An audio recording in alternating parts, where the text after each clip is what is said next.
Happy birthday sir.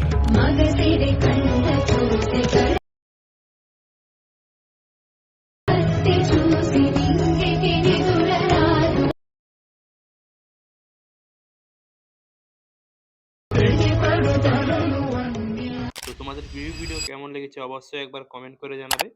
তো এই ভিডিওটি করার জন্য তোমাদের আফটার মোশন অ্যাপকে ডাউনলোড করে ওপেন করে নিতে হবে। তো আফটার মোশন অ্যাপ তোমরা কোথায় পাবে? তো প্রথমে দেখে নাও আমার টেলিগ্রাম চ্যানেল। তো টেলিগ্রাম চ্যানেলটিকে ওপেন করে নেবে। এখানে দেখতে পাচ্ছ আফটার মোশন জেড এপিকে, এটাকে ডাউনলোড করে নেবে, ঠিক আছে? তো এরপরে তোমরা আফটার মোশন অ্যাপকে ওপেন করবে। ওপেন করলেই যে প্রজেক্টটা, এই প্রজেক্টটাকে তোমরা ডাউনলোড করে আফটার মোশনে ইনপুট করে নেবে। তো এই প্রজেক্টটা তোমরা কোথায় পাবে? এই প্রজেক্টটা তোমরা পেয়ে যাবে আমার এই ভিডিওর ডিসক্রিপশানে। তো তোমরা ডিসক্রিপশন বক্স থেকে ডাউনলোড করে ইনপুট করে নেবে। প্রথমে প্রজেক্টটিকে ওপেন করবে।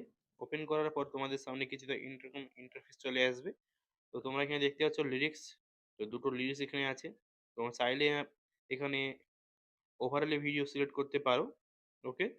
তো এখান থেকে 3 পয়েন্ট থেকে তোমাদের ফটো লাগাতে হবে। তো ফটো অ্যাড করার জন্য একটা একটা ফটো যে আছে ফটোগুলোকে তোমরা চেঞ্জ করবে, ঠিক আছে?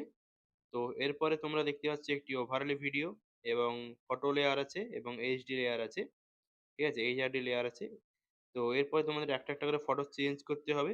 দিয়ে নেক্সট এখানে যে ওভারলে ওয়ালা ভিডিও আছে, এই ওভারলে ওয়ালা ভিডিওটাকে কপি করলে, কপি করার পর 9 পয়েন্টে এসে এখানে তোমাদের উপরে দেখতে পাচ্ছ মিডিলে বক্স অপশনে ক্লিক করে পেস্ট লেয়ারে ক্লিক করে দেবে। এরপর আবার অ্যারোতে ক্লিক করে আবার আসবে বক্স অপশনে ক্লিক করে পেস্ট লেয়ারে ক্লিক করে দেবে। তো এইভাবে যতগুলি বিট মার্ক দেখতে যাচ্ছ, তো সবগুলো বিট মার্কে একটি একটি করে ওভারলে ভিডিও দিয়ে তোমাদের এই ভিডিওটি কমপ্লিট হয়ে যাবে। তো ভিডিওটি কমপ্লিট হওয়ার পর উপরে বক্স অপশনে ক্লিক করে এর নিচে দেখতে পাচ্ছ এক্সপোর্টে ক্লিক করলে এই ভিডিওটি তোমাদের গ্যালারিতে সেভ হয়ে যাবে। তো ভিডিওটি কেমন লাগলো অবশ্যই একটি কমেন্ট করে জানিও। আর নেক্সট কোন গানে তোমাদের ভিডিও দরকার, তো তোমরা সেই গানটি কমেন্ট করতে পারো। তো আমি চেষ্টা করবো সেই গানের উপরে ভিডিও রেডি করা। তো আজকের জন্য এতটাই, দেখা হচ্ছে পরের ভিডিওতে। ততক্ষণের জন্য ভালো থাকো, সুস্থ থাকো, বাই বাই।